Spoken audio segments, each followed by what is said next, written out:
જે સૌનું થાય એ આપણું થાય. આ આપણું રાજકોટ છે, આને કઈ ના કહેવાય. મારો ભાઈ થાતું હોય નહીં તોડી લેવું. અહીંયા ગુસ્સો અને પ્રેમ એક જ વાતમાં ઝલકાય, પણ તે છતાંય નફરત કોઈ દિવસ ના થાય. મારો ભાઈ આટલો બધો ભાવ ક્યાંય નો થાય હો. આવું જ કહીને ધર્મેન્દ્ર રોડે ખરીદી થાય, અને તે છતાંય ઓવર એક્ટિંગ ની દુકાન તો ધર્મેન્દ્ર રોડે જ દેખાય. નાના ટેણિયાને ચાની દુકાને જોઈએ ને તો મન ઇમોશનલ થાય, અને નવરાત્રીના છેલ્લા દિવસે આંખ પણ ભીની થાય. અહીંયા બોલવામાં ફિલ્ટર ન મુકાય, પણ ઇન્સ્ટાગ્રામમાં ફિલ્ટર વગર એક પણ પોસ્ટ ન થાય.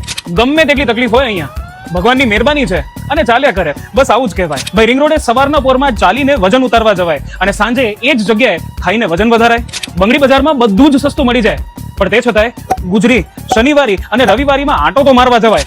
નાના મહુવા અને મવડી આ નવી વસાહત કહેવાય, પણ ત્યાંના રોડ જો થોડાક સારા થઈ જાય ને ભાઈ તો કામ બની જાય. ઢેબર રોડ હોય કે ગોંડલ રોડ, મવડી હોય કે મનહર પ્લોટ, અહીંયા ચોકે ચોકે નેતા જેવા એટીટ્યુડ વર્તાય. ધંધો ગમે તેટલો મોટો હોય, પણ 1 થી 4 બપોરે સુઈ જ જવાય. જે સૌનું થાય એ આપણું થાય. આ આપણું રાજકોટ છે, આને કઈ ના કહેવાય. આ છે આપણું રાજકોટ, આપણી વાતો.